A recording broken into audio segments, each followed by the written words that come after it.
असी तारे असी स्टार हाँ। पातशाह महाराज जी कहते ऐसे स्टार टुट के तेरे चरणों में आ करके डिग पैंदे ने, अरजोइयां करते ने। वो पातशाह महाराज जी आ करके जदों रजोई करते हैं उन्हों का आधार हो जाता है, वो तारे जाते ने। पातशाह महाराज जी ये आसमान के तारे गिने जा सकते हैं, जिन्होंने तू तारिया उन्हां दी गिनती कदे नहीं हो सकती। अगिणत ने, अगिणत जीवां का उधार किया, क्योंकि चार उदासियां दे विच हुण पातशाह महाराज जी भाई मरदाने दी रबाब छेड़ी है और उहदे विच बेअंत संगत आ करके नक मस्तक हो रही ने। वेखो कहंदे ने हवा वगदी है, सियाणियां दा कथन कहंदे हवा वगदी है। एक हवा हुंदी है जे गर्मी के महीने दे विच ओ वगदी हवा होवे ते कई वेरा आपां कहने ये हवा बंद हो जावे, ऐसी हवा तो की लेना आपां, ये हवा बंद होनी चाहिए है, क्योंकि ये हवा लो वगदी शरीर नूं साड़दी पई है। एक हवा ओ जे जेड़ी हवा एक समुंदर के किनारे तो आउंदी है ते तन नूं शीतल कर दिंदी है। कहंदे ऐसी गुरु की गुरबाणी, ऐसे भिजे होए रूहां दे हिरदे विचों जदों बाणी बाहर आउंदी है ना, मन ते तन दोने शीतल हो जाते हैं।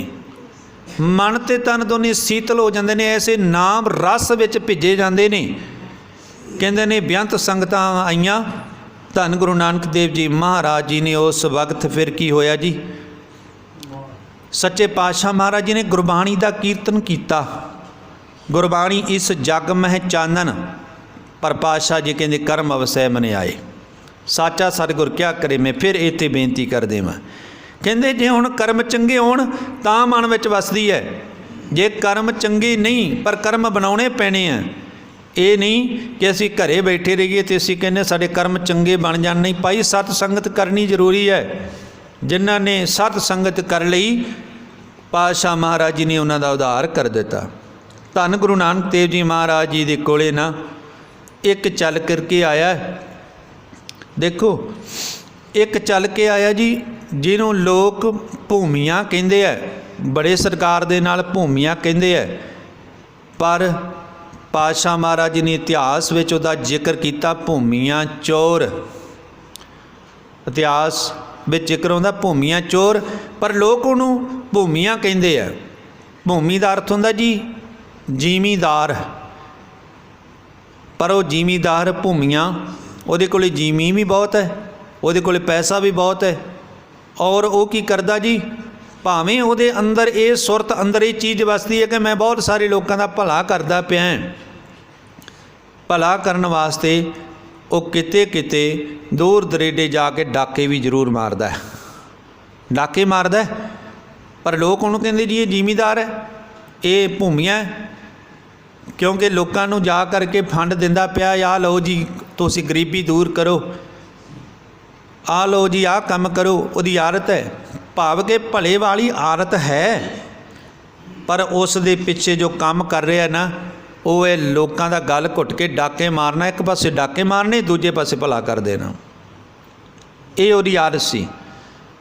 लंघदा लंघाउंदा कहंदे उसे रात, जिस रात हरी जस हो रहा है, जिथे गुरु दे प्यारे सद संगतां बैठ करके हरी जस करदियां पईयां ने, कहंदे वो भी भूमियां चोर उस वक्त फिर उसे सत संगत विच आ करके बैठ गया। उन्हें उसे रात गरीबां दे वास्ते लंगर लाया। धन गुरु नानक देव जी महाराज जी की उस्तत सुनी, पातशाह जी के चरणों में आ करके कहंदा पातशाह जी आप भी चलो, मैं लंगर लाया है। पातशाह जी कहंदे लंगर लाया, कहंदे हाँ जी, कहंदे चलांगे जरूर, पर एक गल सानू खोल के दसी कि तेरी किरत जिहड़ी है वो किस तरह की है। हुण देखो पातशाह महाराज जी क्यों नहीं कहते भी सानू 36 प्रकार के भोजन अगे पे होण ते असीं स्वादिष्ट भोजन खाइए। एक पासे मलक भागो दे पूड़े ते दूसरे पासे एक लूण रखी रोटी। एक भाई लालू जी के घर विच धन गुरु नानक पातशाह महाराज जी ने स्वीकार कर ली। आख्या नहीं, इस रोटी दे विच दुध है ਤੇ ਮਲਕ ਭਾਗੋ ਤੇਰੇ ਪੂੜਿਆਂ ਦੇ ਵਿੱਚ ਤਾਂ ਗਰੀਬਾਂ ਦਾ ਖੂਨ ਹੀ ਹੈ। ਜੇ ਅੱਜ ਦੇਖਿਆ ਨਾ, ਨਜ਼ਰ ਮਾਰੀਏ ਨਾ, ਅੱਜ ਵੀ ਮਲਕ ਭਾਗੋ ਬਹੁਤ ਤੁਰੇ ਫਿਰਦੇ ਆ। ਇੱਕ ਪਾਸੇ ਸਟੇਜਾਂ 'ਤੇ ਖੜ੍ਹ ਕੇ ਬੜਾ ਗਾਇਨ ਕਰਨਗੇ, ਅਸੀਂ ਬੜੇ ਉੱਚੇ ਆ, ਬੜੇ ਸੁੱਚੇ ਆ। ਦੂਸਰੇ ਪਾਸੇ ਪਿਆਰਿਓ ਮਲਕ ਭਾਗੋ ਦੇ ਨਾਲੋਂ ਵੀ ਨੀਤੀ ਮਾੜੀ ਹੈ। ਮਲਕ ਭਾਗੋ ਤਾਂ ਮਸ਼ਹੂਰ ਹੋ ਗਿਆ ਸੀ, ਪਰ ਇਹ ਮਲਕ ਭਾਗੋ ਇੰਨੇ ਕੁ ਦੱਬੇ ਹੋਏ ਨੇ ਨਾ, ਗਰੀਬਾਂ ਦਾ ਹਰ ਵਕਤ ਖੂਨ ਨਿਚੋੜਦੇ ਪਏ ਨੇ। ਅਜਿਹੇ ਮਲਕ ਭਾਗੋ ਹੁਣ ਵੀ, ਜੇ ਆਪਾਂ ਕਹੀਏ ਕਿ ਮੋਦੀ ਦੀ ਗੱਲ ਕਹੀਏ ਤਾਂ ਮੋਦੀ ਵੀ ਇੱਕ ਮਲਕ ਭੱਗ ਦੇ ਨਾਲੋਂ ਘੱਟ ਨਹੀਂ, ਗਰੀਬਾਂ ਦਾ ਅੰਦਰ ਖੂਨ ਨਿਚੋੜਦਾ ਪਿਆ, ਹਰ ਵਕਤ ਖੂਨ ਨਿਚੋੜਦਾ ਪਿਆ। ਧੰਨ ਗੁਰੂ ਨਾਨਕ ਦੇਵ ਜੀ ਮਹਾਰਾਜ ਜੀ ਕਹਿੰਦੇ ਤੇਰੀ ਕਿਰਤ ਕਿਸ ਤਰ੍ਹਾਂ ਦੀ ਹੈ? ਪਾਤਸ਼ਾਹ ਮਹਾਰਾਜ ਜੀ ਕਿਰਤ ਉੱਤੇ ਨਿਰਭਰ ਨੇ। ਧੰਨ ਗੁਰੂ ਨਾਨਕ ਦੇਵ ਜੀ ਮਹਾਰਾਜ ਜੀ ਕਹਿੰਦੇ ਨਹੀਂ, ਤੇਰੇ ਕੋਲੋਂ ਅਸੀਂ ਪ੍ਰਸ਼ਾਦਾ ਨਹੀਂ ਜੀ ਛਕਣਾ, ਤੂੰ ਕਿਰਤ ਮਾੜੀ ਕਰਦਾ। ਪਾਤਸ਼ਾਹ ਮਹਾਰਾਜ ਮੈਂ ਕਿਰਤ ਮਾੜੀ ਨਹੀਂ ਜੇ ਕਰਦਾ, ਮੈਂ ਤਾਂ ਇਸ ਤਰ੍ਹਾਂ ਗਰੀਬਾਂ ਨੂੰ ਵੰਡਦਾ। ਪਾਤਸ਼ਾਹ ਮਹਾਰਾਜ ਜੀ ਕਹਿੰਦੇ ਇੱਕ ਪਾਸੇ ਕਿਸੇ ਦਾ ਗਲਾ ਘੁੱਟਦਾ ਤੇ ਦੂਜੇ ਪਾਸੇ ਪੁੰਨ ਦਾਨ ਕਰਦਾ। ਇਹ ਗੁਰੂ ਘਰ ਦੇ ਵਿੱਚ ਗੱਲ ਸਵੀਕਾਰ ਨਹੀਂ ਕੀਤੀ ਜਾਂਦੀ, ਕਿਉਂਕਿ ਗੁਰੂ ਘਰ ਦੇ ਅੰਦਰ ਸਿਰਫ ਕਿਰਤ ਕਰਕੇ ਵੰਡ ਛਕ ਕੇ ਨਾਮ ਜਪਣਾ ਹੀ ਪਸੰਦ ਕੀਤਾ ਜਾਂਦਾ ਹੈ। ਗੱਲ ਜਿਹੜੀ ਘਰ ਕਰ ਗਈ। ਧੰਨ ਗੁਰੂ ਨਾਨਕ ਦੇਵ ਜੀ ਮਹਾਰਾਜ ਜੀ ਦੇ ਚਰਨਾਂ ਵਿੱਚ ਹੱਥ ਜੋੜ ਕਰਕੇ ਕਹਿੰਦਾ ਪਾਤਸ਼ਾਹ ਫਿਰ ਮੈਂ ਰੋਜੀ ਕਿਸ ਤਰ੍ਹਾਂ ਕਮਾਵਾਂ? ਕਹਿੰਦੇ ਆਪਣੀ ਮਿਹਨਤ ਕਰ। ਹੁਣ ਦੂਸਰਾ ਦਿਨ ਹੋਇਆ, ਉਹ ਅੰਮ੍ਰਿਤ ਵੇਲਾ ਹੋਇਆ, ਔਰ ਅੰਮ੍ਰਿਤ ਵੇਲੇ ਉੱਠ ਕੇ ਧੰਨ ਸਾਹਿਬ ਸ਼੍ਰੀ ਗੁਰੂ ਨਾਨਕ ਦੇਵ ਜੀ ਮਹਾਰਾਜ ਜੀ ਦੇ ਦਰਸ਼ਨ ਕਰਕੇ ਕਹਿੰਦੇ ਨੇ ਸਿਰ ਦੇ ਉੱਪਰ ਇੱਕ ਰੱਸਾ ਛੋਟਾ ਜਿਹਾ ਰੱਖਿਆ, ਹੱਥ ਵਿੱਚ ਪਕੜਿਆ ਤੇ ਕਹਿੰਦੇ ਜੰਗਲ ਵਿੱਚ ਗਿਆ। ਔਰ ਜੰਗਲ ਵਿੱਚ ਜਾ ਕੇ ਉਹਨੇ ਬਹੁਤ ਸਾਰੀਆਂ ਲੱਕੜਾਂ ਇਕੱਠੀਆਂ ਕੀਤੀਆਂ। ਉਹ ਲੱਕੜਾਂ ਕਹਿੰਦੇ ਨੇ ਬਾਜ਼ਾਰ ਵਿੱਚ ਜਾ ਕੇ ਵੇਚੀਆਂ। ਬੜੀ ਮਿਹਨਤ ਕੀਤੀ, ਮੁੜਕੋ ਮੁੜਕੀ ਹੋਇਆ, ਬੜੀ ਮਸ਼ੱਕਤ ਘਾਲੀ, ਬਾਜ਼ਾਰ ਵਿੱਚ ਲੱਕੜਾਂ ਵੇਚ ਕੇ ਧੰਨ ਗੁਰੂ ਨਾਨਕ ਦੇਵ ਜੀ ਮਹਾਰਾਜ ਜੀ ਦੇ ਪਾਸ ਉਹ ਰਸਤ ਬਸਤ ਲਿਆ ਕੇ ਕਹਿੰਦਾ ਮੇਰੇ ਪਾਤਸ਼ਾਹ ਅੱਜ ਮੇਰੀ ਸੱਚੀ ਤੇ ਸੁੱਚੀ ਕਿਰਤ ਦੀ ਰਸਤ ਹੈ, ਅੱਜ ਤਾਂ ਕਿਰਪਾ ਕਰਕੇ ਸਵੀਕਾਰ ਕਰ ਲਓ। ਪਾਤਸ਼ਾਹ ਮਹਾਰਾਜ ਜੀ ਕਹਿੰਦੇ ਅੱਜ ਭੋਜਨ ਛਕਾਂਗੇ। ਭੋਜਨ ਛਕਿਆ। ਧੰਨ ਗੁਰੂ ਨਾਨਕ ਦੇਵ ਜੀ ਮਹਾਰਾਜ ਜੀ ਕਹਿੰਦੇ ਭਲਿਆ ਚੋਰੀਆਂ ਤੋਂ ਹਟ, ਡਾਕਿਆਂ ਤੋਂ ਹਟ, ਐਸੇ ਪੁੰਨ ਦਾਨ ਕਰਨ ਦਾ ਕੀ ਫਾਇਦਾ? ਤੇਰੇ ਕੋਲੇ ਜ਼ਮੀਨ ਦਿੱਤੀ ਰੱਬ ਨੇ, ਤੂੰ ਜ਼ਮੀਨ ਦੇ ਰਾਹੀਂ ਬੀਜ ਲੋਕਾਂ ਦੇ ਵਿੱਚ ਵੰਡ। ਪਾਤਸ਼ਾਹ ਮਹਾਰਾਜ ਜੀ ਨੂੰ ਕਹਿਣ ਲੱਗਾ ਪਾਤਸ਼ਾਹ ਜੀ 7 ਬਚਨ। ਪਾਤਸ਼ਾਹ ਮਹਾਰਾਜ ਜੀ ਕਹਿੰਦੇ ਬਚਨ ਮੰਨਣਾ ਬੜਾ ਔਖਾ ਹੈ, ਵੇਖੀ ਕਿਤੇ ਡੋਲ ਨਾ ਜਾਈ। ਪਾਤਸ਼ਾਹ ਜੀ ਨੂੰ ਕਹਿੰਦੇ ਨਹੀਂ ਤੁਸੀਂ ਬਚਨ ਆਖੋਗੇ ਮੈਂ 7 ਕਰਕੇ ਮੰਨਾਂਗਾ। ਧੰਨ ਗੁਰੂ ਨਾਨਕ ਦੇਵ ਜੀ ਮਹਾਰਾਜ ਜਿਹਦੀ ਵੇਖੋ ਸਤ ਸੰਗਤ ਵਿੱਚ ਕਿੱਡੀ ਰਹਿਮਤ ਵਰਤਦੀ ਹੈ। ਜੇ ਗੁਰੂ ਸੱਚਾ ਹੈ, ਸੱਚੀ ਸਿੱਖਿਆ ਦਿੰਦਾ, ਤੇ ਜੇ ਸਿੱਖ ਪ੍ਰੇਰਨਾ ਲੈ ਲਵੇ ਤਾਂ ਕਿਰਪਾ ਹੋ ਜਾਂਦੀ ਹੈ। ਪਰ ਕਬੀਰ ਸਾਹਿਬ ਜੀ ਕੀ ਕਹਿੰਦੇ, ਤੇ ਮੈਂ ਫਿਰ ਪੰਕਤੀ ਦੁਹਰਾਵਾਂ, ਕਬੀਰ ਸਾਹਿਬ ਜੀ ਕਹਿੰਦੇ ਕਬੀਰ ਸਾਚਾ ਸਤਿਗੁਰ ਕਿਆ ਕਰੇ ਜੋ ਸਿੱਖਾਂ ਮੈਂ ਚੋਕ, ਉਹ ਤੇ ਭੂਮੀਆਂ ਚੋਰ ਵਰਗਾ। ਕਹਿੰਦਾ ਜਾ ਗੁਰੂ ਤੂੰ ਆਪਣੇ ਆਪ ਦਾ ਕੰਮ ਕਰ ਤੇ ਮੈਂ ਆਪਣੇ ਰਸਤੇ, ਪਰ ਸੱਚ ਜਾਣਿਓ ਬਖਸ਼ਿਆ ਨਹੀਂ ਜਾਣਾ ਸੀ, ਬਖਸ਼ਿਆ ਗਿਆ। ਪਾਤਸ਼ਾਹ ਮਹਾਰਾਜ ਜੀ ਦੇ ਚਰਨਾਂ ਵਿੱਚ ਢਹਿ ਪਿਆ, ਕਹਿੰਦਾ ਪਾਤਸ਼ਾਹ ਬਚਨ ਦੱਸੋ। ਕਹਿੰਦੇ ਇੱਕ ਪਹਿਲਾ ਬਚਨ ਜੇ ਕਿਸੇ ਦਾ ਦੁੱਖ ਨਹੀਂ ਸਹਾਰਨਾ, ਦੂਸਰਾ ਬਚਨ ਜੇ ਨਾਮ ਜਪਣਾ, ਤੀਸਰਾ ਬਚਨ ਜੇ ਪਾਤਸ਼ਾਹ ਮਹਾਰਾਜ ਜੀ ਕਹਿੰਦੇ ਕਿਸੇ ਦਾ ਖਾ ਕੇ ਹਰਾਮ ਨਹੀਂ ਕਰਨਾ। ਕਹਿੰਦਾ 7 ਬਚਨ ਜੀ। ਪਹਿਲਾ ਬਚਨ ਹੈ ਪਾਤਸ਼ਾਹ ਮਹਾਰਾਜ ਕਹਿੰਦੇ ਕਿਸੇ ਦਾ ਦੁੱਖ ਨਹੀਂ ਵੇਖਣਾ, ਦਰਦ ਬਣਾਉਣਾ। ਪਾਤਸ਼ਾਹ ਮਹਾਰਾਜ ਜੀ ਕਹਿੰਦੇ ਚੇਤਾ ਰੱਖੀ। ਔਰ ਇੱਕ ਬਚਨ ਖਾਸ ਕਰਕੇ ਚੇਤਾ ਰੱਖੀ, ਜਿਸ ਦੇ ਘਰ ਦੇ ਵਿੱਚ ਤੂੰ ਲੂਣ ਖਾ ਲਵੇਂ, ਲੂਣ ਖਾ ਕੇ ਹਰਾਮ ਨਹੀਂ ਜੇ ਕਰਨਾ। ਕਹਿੰਦਾ 7 ਬਚਨ ਪਾਤਸ਼ਾਹ ਮਹਾਰਾਜ ਕਹਿੰਦੇ ਨੇ। ਇੱਕ ਦਿਨ ਮਨ ਵਿੱਚ ਆਈ, ਧੰਨ ਗੁਰੂ ਨਾਨਕ ਪਾਤਸ਼ਾਹ ਮਹਾਰਾਜ ਜੀ ਚਲਦੇ ਚਲਾਉਂਦੇ ਉਸ ਜ਼ਿਲ੍ਹੇ ਵਿੱਚੋਂ ਦੂਸਰੇ ਪਿੰਡਾਂ ਦੇ ਵਿੱਚ ਪ੍ਰਚਾਰ ਵਾਸਤੇ ਚਲੇ ਗਏ। ਮਨ ਵਿੱਚ ਆਈ ਉਹ ਮਨਾ, ਪੈਸੇ ਦੀ ਥੋੜ ਪੈ ਗਈ ਆ। ਹੁਣ ਗੁਰੂ ਕਿਹੜਾ ਵੇਖਦਾ ਪਿਆ? ਹੁਣ ਇਹ ਸਭ ਤੋਂ ਵੱਡੀ ਆਪਣੀ ਭੁੱਲ ਹੈ ਨਾ, ਜਦੋਂ ਆਪਾਂ ਕਹਿੰਦੇ ਗੁਰੂ ਕਿਹੜਾ ਦੇਖਦਾ ਪਿਆ, ਆਹ ਕੁਝ ਕਰ ਲਓ। ਗੁਰੂ ਘਰਾਂ ਦੇ ਵਿੱਚ ਮਾफ़ ਕਰਨਾ। ਮੈਂ ਆਪਣੀ ਅੱਖੀਂ ਦੇਖਿਆ ਪਿਆਰਿਓ, ਗੁਰੂ ਘਰ ਦੀਆਂ ਗੋਲਕਾਂ ਲੁੱਟੀਆਂ ਜਾ ਰਹੀਆਂ ਨੇ, ਔਰ ਗੁਰੂ ਘਰਾਂ ਦੀ ਗੋਲਕਾਂ ਦੀ ਦੁਰਦਸ਼ਾ ਹੁੰਦੀ ਪਈ ਹੈ। ਗੁਰੂ ਘਰ ਦੇ ਵਿੱਚ ਇਹੀ ਗੋਲਕਾਂ ਜਿਹੜੀਆਂ ਸ਼ਰਾਬਾਂ ਦੇ ਥਾਂ ਦੇ ਉੱਤੇ ਜਾ ਕਰਕੇ ਸ਼ਰਾਬਾਂ ਵੀ ਵਰਤਾਈਆਂ ਜਾ ਰਹੀਆਂ, क्यों लीडर लोग गुरु घर दियाँ गोलकां दे विचों ही तो सब्ज करते। मैं कोई पार्टी पोजीशन के मुताबिक नहीं, सच है पारसों। पर पातशाह महाराज जी कहते भलिया ऐसी किरत ना कर। धन गुरु नानक देव जी महाराज जी का बचन तो पल्ले बनिया, पर एक दिन की होया, कहते ने मन में लोभ आया, फिर उछाला मारिया भी मना ये गरीब लोग ने, इन्हां दे मेरे तो इन्नी किरत करके वंड के छकाया नहीं जाता, हो ना सके मैं फिर डाका मार लवां। भूमियाँ चोर दोबारा फिर डाका मारन वास्ते कहते राजे के दरबार दे अगे गया, तो बड़े तरीके नाल गया, रथ लिया, सोहने घोड़े लाए, नाल वस्त्र सोहने पाए, जाके दरवाज़ा खड़काया।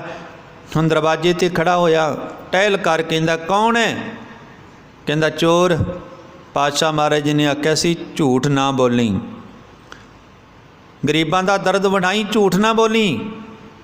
हुण कहंदा जी मैं चोर।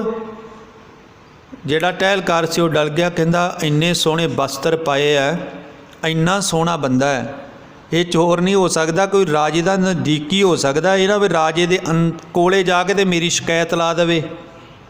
हुण माफ़ी देना, मैनू कहण देना, अज भी सानू साध नज़र नहीं आउंदे। सोहणे कपड़ियां दे विच अज भी चोर बहुत तुरे फिरदे आ, चोरियां करदे सन, लुटदे फिरदे आ, हर वक्त साडा धन लुटदे है, साडी इज्जत लुटदे है, इज्ज पत दे रखवाले नहीं। पातशाह महाराज जी कहते देखो चोर ही चोर तुरे फिरदे आ, पर पातशाह महाराज जी कहते चोर की हामा भरे न कोए, चोर किया चंगा क्यों होए। कहते चोर जिन्ना मर्जी चोरी करके चंगा काम भी भले दे काम भी करे, पर पातशाह महाराज कहते चोर दी हामा मैं नहीं जे भरदा। मैं दरगाह विच ये नहीं गल कहंदा भी ये चोर है, तेरे चंगा काम कीता, कहते चोर की हामा भरे ना कोई, चोर किया चंगा क्यों होए। कहते जिन्ना मर्जी कोई चोर चंगा काम कर लवे। हुण चंगा काम करने वास्ते भूमियाँ आया, पर पातशाह महाराज जी कहते नहीं बख्शिया नहीं जाएगा। कहते उस वक्त की होया जी, कहते अगे लंघिया, सारा खजाना खोलिया, और सारा खजाना खोल के उस वक्त अपने घोड़ियां ते लद लिया।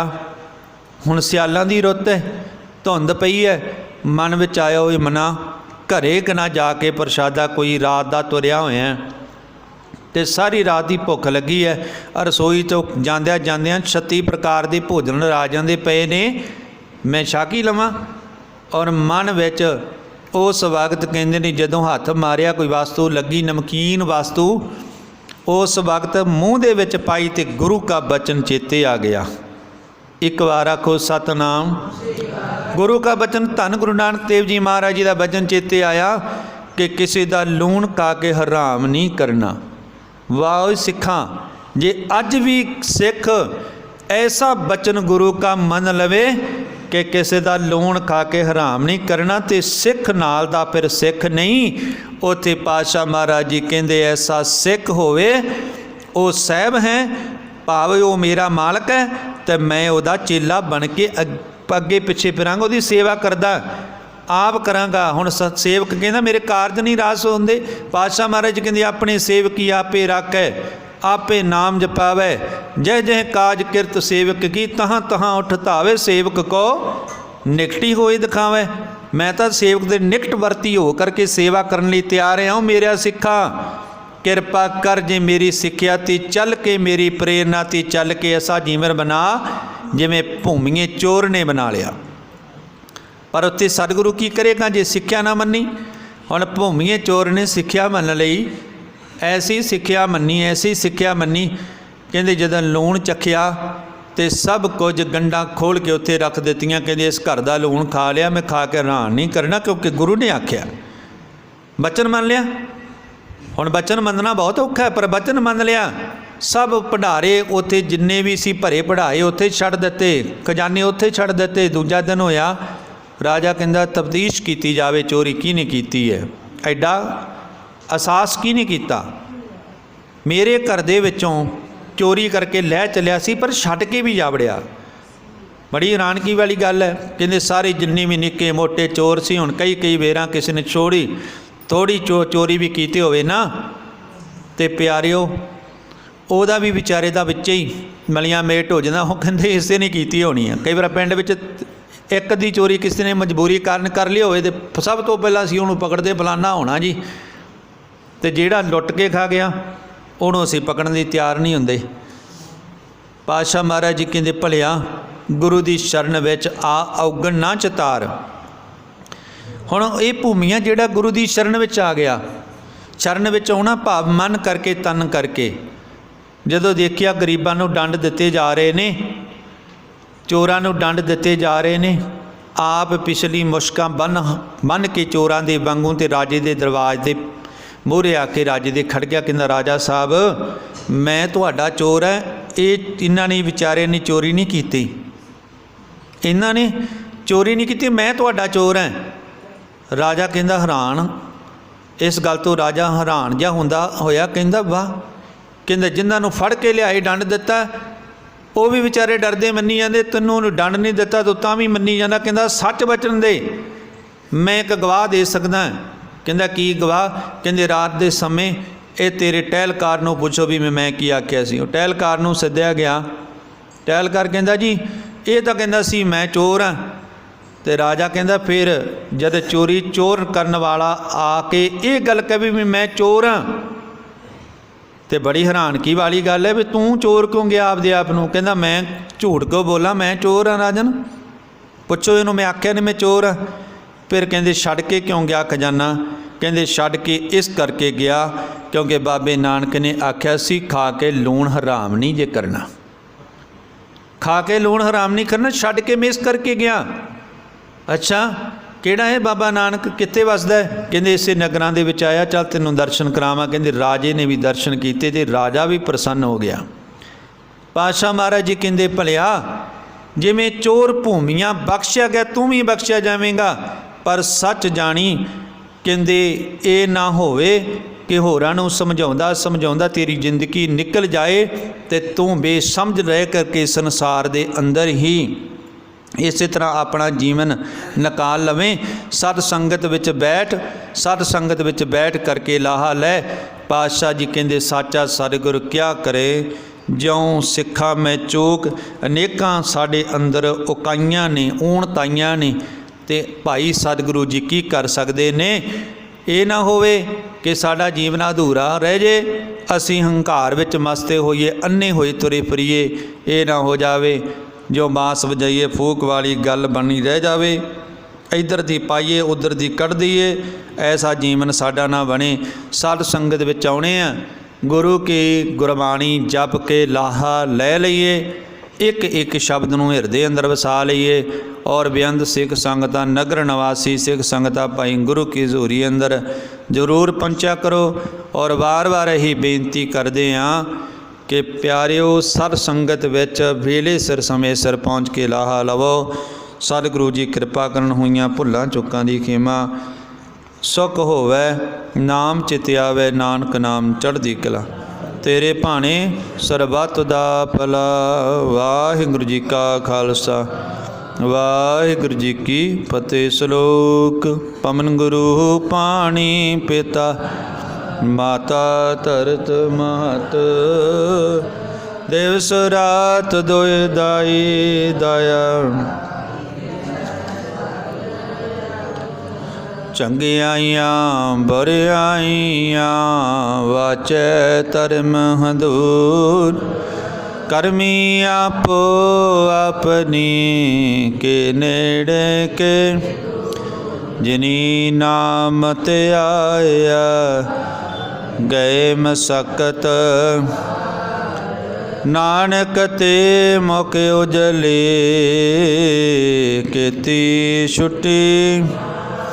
जिनी नाम ते आया